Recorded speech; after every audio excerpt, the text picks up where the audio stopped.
दुनिया को शांति और मानवता का संदेश देने वाले तथागत भगवान बुद्ध, संत गुरु रविदास, संत कबीरदास, गुरु नानक जी, ज्योतिबा फूले जी, सावित्रीबाई फूले जी, फातिमा शेख जी सहित समाज के सभी महापुरुषों के चरणों में कोटि कोटि नमन। एक सवाल है, उस सवाल का जवाब हमें और आपको खोजना होगा। सवाल यह है कि डॉक्टर बाबा साहेब अंबेडकर जी ने अपने 4 बच्चे हमारे लिए गंवाए। माता रमाबाई को जवानी में हमारे लिए गंवा दिया और अपनी पूरी जिंदगी जलाकर हमारे जीवन में रोशनी दी। उन्होंने ऐसा क्यों किया?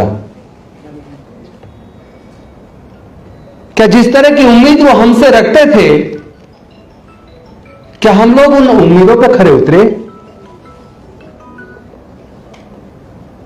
क्या उन्होंने इसीलिए रिजर्वेशन की व्यवस्था की कि हमारे लोग पढ़ेंगे लिखेंगे, ब्यूरोक्रेट्स बनेंगे, प्रोफेसर्स बनेंगे, डॉक्टर, इंजीनियर, कलेक्टर बनेंगे, जज बनेंगे और बनने के बाद अपने परिवार तक सीमित रह जाएंगे? क्या उन्होंने इसीलिए राजनीति में रिप्रेजेंटेशन की व्यवस्था की थी कि हमारे लोग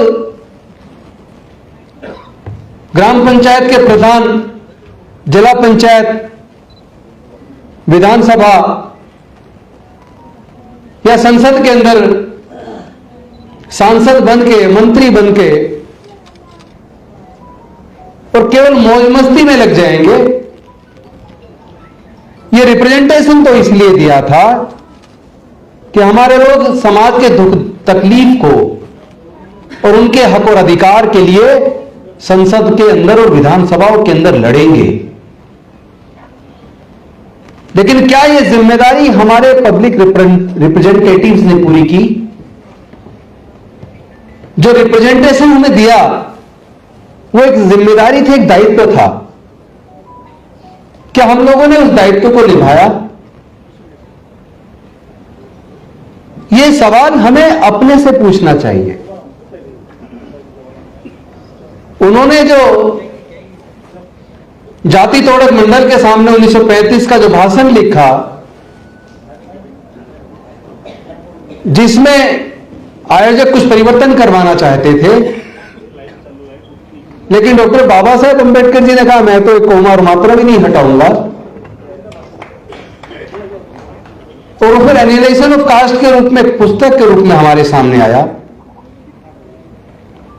मैं समझता हूं इस सामाजिक व्यवस्था का इतना सुंदर चित्रण, इतना बेहतरीन रिसर्च और इस सामाजिक व्यवस्था का इतना अच्छा ऑपरेशन शायद जो एनालिसिस ऑफ कास्ट के अंदर है वो किसी दूसरी पुस्तक में नहीं मिलेगा। और जो बात वो समझाना चाहते थे वो बात उन लोगों ने तो समझ ली जिन्होंने सामाजिक व्यवस्था का निर्माण किया, लेकिन वो बात उन लोगों ने नहीं समझी जिनको वो समझाना चाहते थे। वो लोगों को बताना चाहते थे कि तुम देश में 88% होने के बावजूद हजारों साल से गुलाम क्यों रहे, उसके कारण क्या है। उस कारण को समझाने का उन्होंने प्रयास किया और उस बीमारी का इलाज करने का प्रयास किया। लेकिन जब वो उन्हें लगा कि इस बीमारी का इलाज होता नहीं दिख रहा, तो उन्होंने खुद उसका फिर निवारण का रास्ता निकाला। और वो रास्ता था कि जब तक जातियां जिंदा रहेंगी तब तक जातिगत उत्पीड़न भी जिंदा रहेगा। हम लोग अगर जातियों को जिंदा रखेंगे तो हम लोग जातिगत उत्पीड़न को जिंदा रखने के जिम्मेदार होंगे। वो बताना चाहते थे कि हमें इस पर चिंतन करना चाहिए कि ये जातियां किसने बनाई और जातियों को बनने से किसको फायदा हुआ और जातियों के बनने से किसको नुकसान हुआ। अगर केवल इस सवाल का आप लोग जवाब खोज लें तब आपको समझ आएगा डॉक्टर बाबा साहब अंबेडकर जी ने 14 अक्टूबर 1956 को बौद्ध धर्म की दीक्षा क्यों ली और 22 प्रतिज्ञाएं क्यों दिलवाई। लेकिन अगर इस सच्चाई को नहीं जानोगे, केवल इतना कहोगे कि मैं बाबा साहब अंबेडकर को मानता हूं, लेकिन बाबा साहब की अंबेडकर की बात को नहीं मानोगे, ना बाबा साहब अंबेडकर को मानते हो, ना बाबा साहब अंबेडकर को जानते हो, ना उनके विचार को आचरण में उतारते हो, ये गले में नीला पटका हमारे लिए क्रांति का प्रतीक हो सकता है, लेकिन ये पंचशील का पटका हमारा अभिमान और गौरव है। अगर लीला पटका भी गले में हो और पंचशील का पटका भी गले में हो और पंचशील को अपने जीवन में आचरण में उतार लें, तो शायद हम डॉक्टर बाबा साहब अंबेडकर का सपना पूरा कर सकते हैं। पर उसके लिए सच्चा अंबेडकरवादी बनना होगा। नकली अंबेडकरवादी बनने से काम नहीं चलेगा। इस लड़ाई को लड़ना होगा। मैंने एक विधायक रहते हुए और एक मंत्री के तौर पर, रतनलाल जी इस बात के गवाह, और आप लोगों ने भी अगर दिल्ली की विधानसभा की डिबेट को सुना हो, तो मैंने सामाजिक मुद्दों को हमेशा बेहद मजबूती के साथ बिना किसी डर के उठाया है। अब कोई कहता 50 लाख का इनाम गर्दन काटने पर, उन्हें पता नहीं है, जरा उनसे कोई पूछे भाई किस किस की गर्दन काटोगे। सच्चा अंबेडकरवादी कभी डर नहीं सकता, और डर तो दूर की बात है, वो आसानी से कभी मर भी नहीं सकता। हमारे अंदर जो खून का प्रवाह है वो डॉक्टर बाबा साहब अंबेडकर का खून है। उसको डराने की कोशिश मत करना। डर तो तुम्हारे व्यवहार में नजर आ रहा है। पहली बार लगा कि तीर सही निशाने पे लगा है। क्योंकि यह लड़ाई तलवार से, तीर से, बंदूक से नहीं लड़ी जा सकती। यह लड़ाई विचारधारा की लड़ाई है। यह विषमता और समता के बीच की लड़ाई है। यह इंसानियत और हैवानियत के बीच की लड़ाई है। यह मानवता और दानवता के बीच की लड़ाई है। एक तरफ फूले साहू अंबेडकर की, पेरियार की विरासत है, और दूसरी तरफ जातिवादी मानसिकता से पीड़ित बीमार लोगों की है। तो लड़ाई तो बुद्धि और विवेक की है, तो बुद्धि और विवेक से जीती जाएगी। अनफॉर्चुनेटली हमारे लोग बहुत ही ज्यादा भावुक और भोले हैं, भावुकता से लड़ाई लड़ते हैं और हार जाते हैं। जब डॉक्टर बाबा साहब अंबेडकर आपको बुद्धि और विवेक की बात करके गए, तथागत बुद्ध ने कहा आत्मदीप भव, अपना दीपक स्वयं बनो। किसी बात को इसलिए मत मानो बड़े किसी धर्मशास्त्र में लिखी है, किसी बहुत बड़े व्यक्ति ने कही है। किसी बात को मानने से पहले पढ़ो, समझो, जानो, परीक्षण करो, बुद्धि और विवेक की कसौटी पर कस कर देखो। उसके बाद आपको लगे ये बात सही है, तब उस बात को मानो। तो फिर भावुकता से क्यों लड़ रहे हो भाई? बुद्धि से लड़ो ना। मैंने जो कल राष्ट्रपति जी को चिट्ठी लिखी, होम मिनिस्टर को लिखी, बाकी सारी अथॉरिटीज को लिखी, सुप्रीम कोर्ट को लिखी, हाई कोर्ट को लिखी, मैंने उसमें यह बात लिखी जो आपने उठाई अपने भाषण में, कि ये धमकी देने वाले लोगों की इस बात की जांच कीजिए, ये पैसा इनके पास से आता कहां से है, इसके सोर्स क्या है। और दूसरी बात मैंने उसमें लिखी, इनके कौन से आतंकवादी संगठनों से तार जुड़े हैं, इसकी भी जांच होनी चाहिए। बहुत सारे बेकसूर लोग जेल के अंदर सड़ रहे हैं, जिन्होंने इतनी खतरनाक बातें नहीं की, छोटी मोटी बात पे भी उनको जेल में डाला हुआ है कई कई साल से। और ये खुलेआम आतंक पैदा कर रहे हैं। ये कैसे सोच लेते हैं कि डॉक्टर बाबा साहब अंबेडकर के मानने वाले लोग आतंकित हो जाएंगे, डर जाएंगे? अरे हम डरने वाले लोग नहीं है, ये तुम्हारा डर है जो ये बोल रहा है। हम लड़ेंगे, हम जीतेंगे। इस लड़ाई में अगर कोई बाधा है तो इस लड़ाई की बाधा वो लोग नहीं है जिन्होंने जातिवादी वर्णवादी व्यवस्था को बनाया। इस लड़ाई में अगर कोई बाधा है तो हमारे अपने समाज के लोग हैं। मैं स्पष्ट कह देना चाहता हूं, जाति उन्होंने बनाई, जाति से उन्हें फायदा हुआ, वो जाति को जिंदा रखना चाहते हैं। हमें हजारों जातियों में बांट दिया और हम भी जाति को जिंदा रखे हुए हैं। जातियों को बनाए रखोगे तो फिर जीतोगे कैसे? अरे आपको अगर मेरे शब्दों में जरा सा भी झूठ नजर आए तो राजेंद्र गौतम की गर्दन काट देना। जितने दलित बहुजन है, जरा सबके ब्लड के नमूने लेकर अच्छी से अच्छी लैब में जांच करा लो तो डीएनए से पता लगेगा हमारा खून एक है। अगर हमारा खून एक है तो फिर आपस में रोटी बेटी का रिश्ता करने में दिक्कत क्यों है? हम लोग टुकड़ों में क्यों बटे हुए हैं?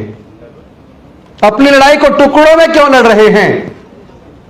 अगर एकजुट हो गए तो लड़ने की जरूरत ही नहीं पड़ेगी। यह उनका डर उन्हें लग रहा है कि वो अल्पमत में आ जाएंगे अगर सारे बहुजन बौद्ध हो गए। तो मैं उनको कह देना चाहता हूं, या तो तुम जाति उन्मूलन के लिए हमारे साथ आकर जातियों को खत्म कर दो, वरना पूरा का पूरा भारत बौद्ध में बनेगा। तुम रोक नहीं पाओगे।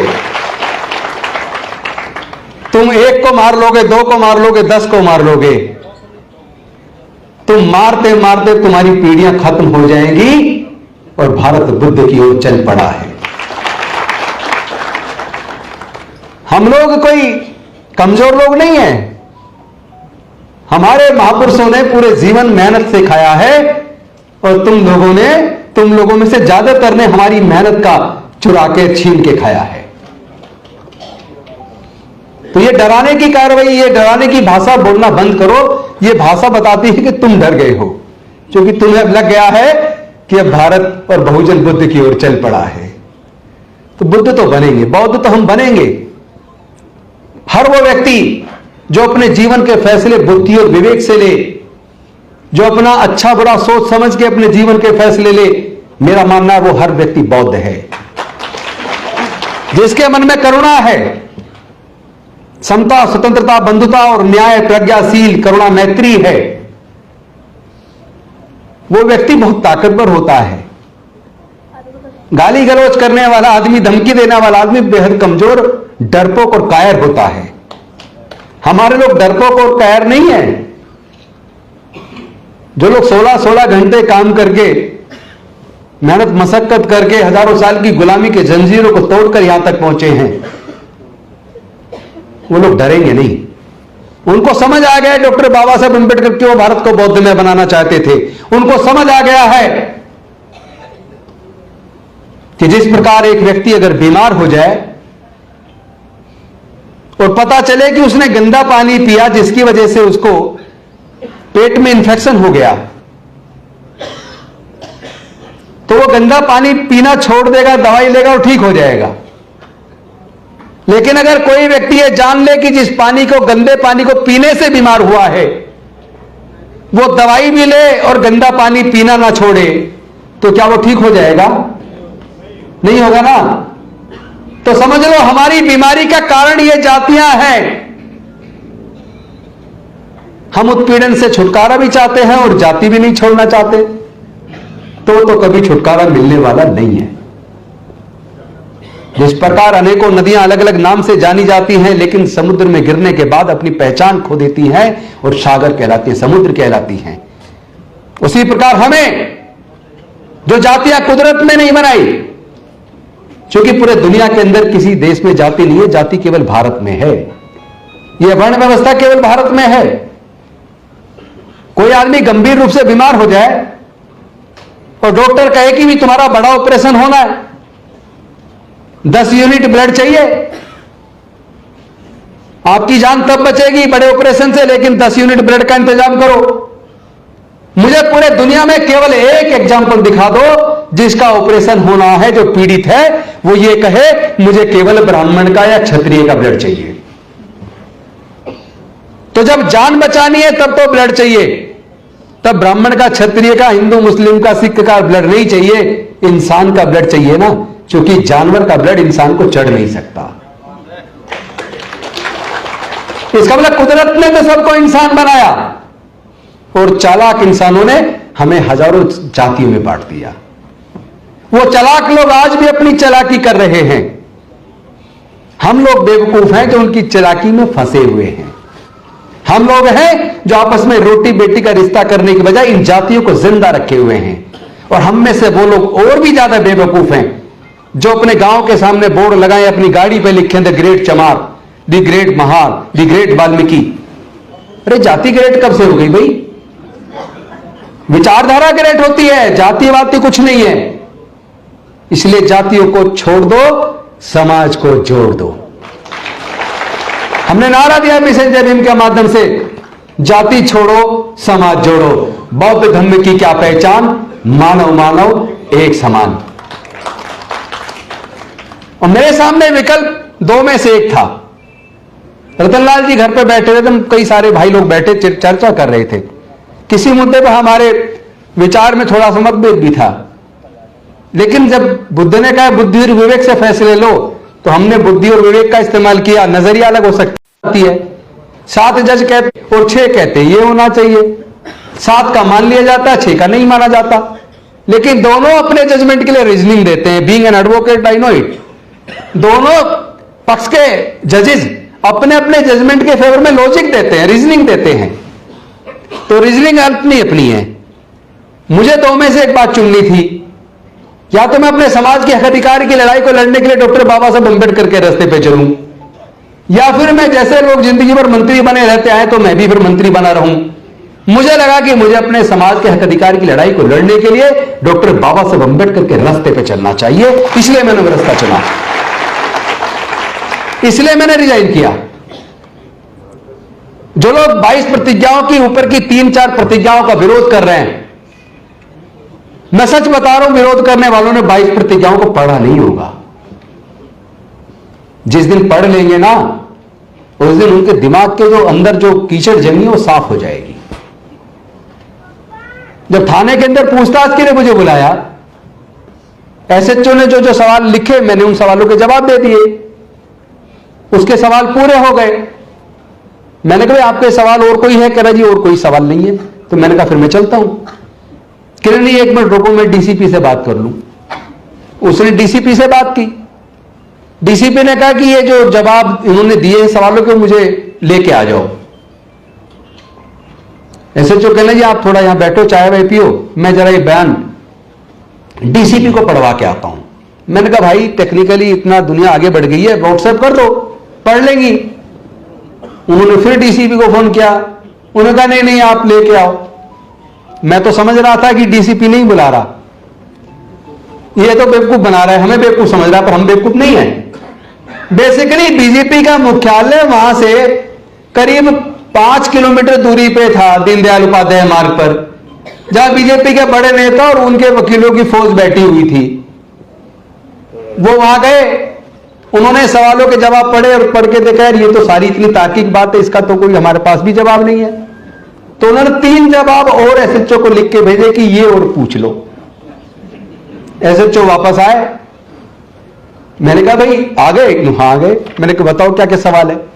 3 सवाल में से मैंने 2 के जवाब देके जो तीसरा सवाल था वो मैं आपको बताना चाहता हूं। उनका क्वेश्चन था, क्या ये 22 प्रतिज्ञाएं जो 14 अक्टूबर 1956 को डॉक्टर बाबा साहब अम्बेडकर जी ने उस वक्त अपने लाखों अनुयायियों को दी थी और उस वक्त दोहराई गई थी, क्या ये 22 प्रतिज्ञाएं आज भी उतनी ही प्रासंगिक हैं जितनी उस वक्त थी? मैंने लेके 56 से बाद का, चूंकि 56 तक तो बाबा साहब का हो गया, 56 से आज तक की जितनी बड़ी घटनाएं हमारे साथ उत्पीड़न की घटी हैं उनका हवाला देते हुए, और जितेंद्र मेघवाल, इंद्र मेघवाल का, हाथरस की बेटी का, प्रतापगढ़ में मूर्ति छोड़ने पे हत्या का सारी घटनाक्रम देते हुए और पुरी के जगन्नाथपुरी के मंदिर की घटना है कि राष्ट्रपति रहते हुए रामनाथ कोविंद जी को भी मंदिर में घुसने नहीं दिया कि तुम राष्ट्रपति हो लेकिन दलित हो इसलिए मंदिर में नहीं घुस सकते। इस सारा हवाला देते हुए मैंने कहा इन परिस्थितियों से प्रतीत होता है कि जो परिस्थितियां उस वक्त थी वो खत्म नहीं हुई है। इन 22 प्रतिज्ञाओं की प्रासंगिकता आज भी उतनी है। उसके बाद तो फिर वो फंस गए, उनके पास जवाब नहीं है, क्योंकि इसका जवाब केवल बौद्धमय भारत है। भारत तो बुद्धि और विवेक से चलेगा, भावनाओं से नहीं चलेगा। और भारत किसी के बाप की बपोती भी नहीं है। वो हत्या कर रहे हैं, वो तो घड़ा छूने पर आज भी हमारे बच्चों की हत्या कर रहे हैं, वो तो मंदिर में घुसने पर, मूर्ति छूने पर आज भी हमारे भाइयों का कत्ल कर रहे हैं। मतलब आप हमारी हत्या करते आ रहे हो हजारों साल तक, उस दर्द का तुम्हें एहसास नहीं है।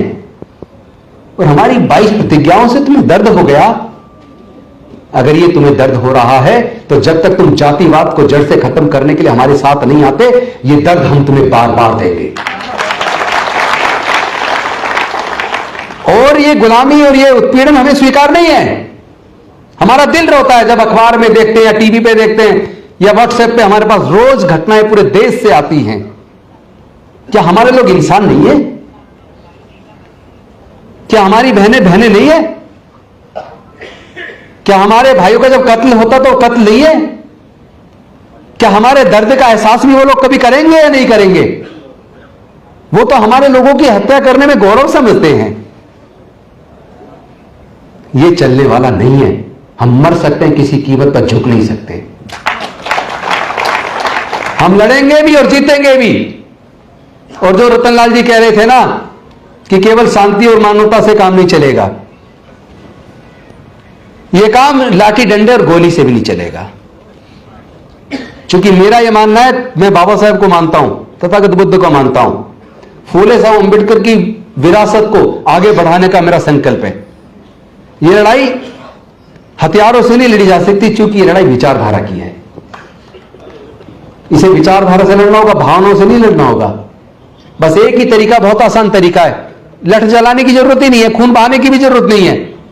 केवल डॉक्टर बाबा साहब अंबेडकर के संविधान पे चल जाओ। जातियों को छोड़ दो, समाज को जोड़ दो। जब ये समाज पूरा एकजुट होकर बौद्धमय भारत बनेगा तो पूरी दुनिया के बौद्ध देश हमारे साथ खड़े हो जाएंगे। और बहुजनों में से आधे भी अगर बौद्ध बन गए, आधे भी, तो भारत के अंदर 50 करोड़ लोग जब बौद्ध होंगे तो अल्पमत में कौन होगा? कौन होगा अल्पमत में? वही होगा जो हमें डराने की कोशिश कर रहा है।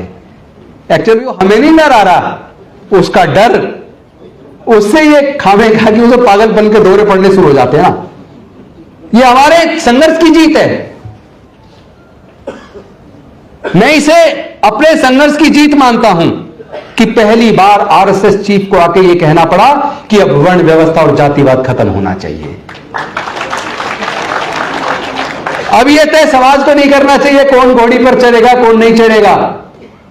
सबके जलाशय, मंदिर, कब्रिस्तान एक होने चाहिए। ये पहली बार आरएसएस ने बोला है। ये आपकी विचारधारा की और आपकी एकता की जीत है। ये डॉक्टर अंबेडकर वाद की जीत है।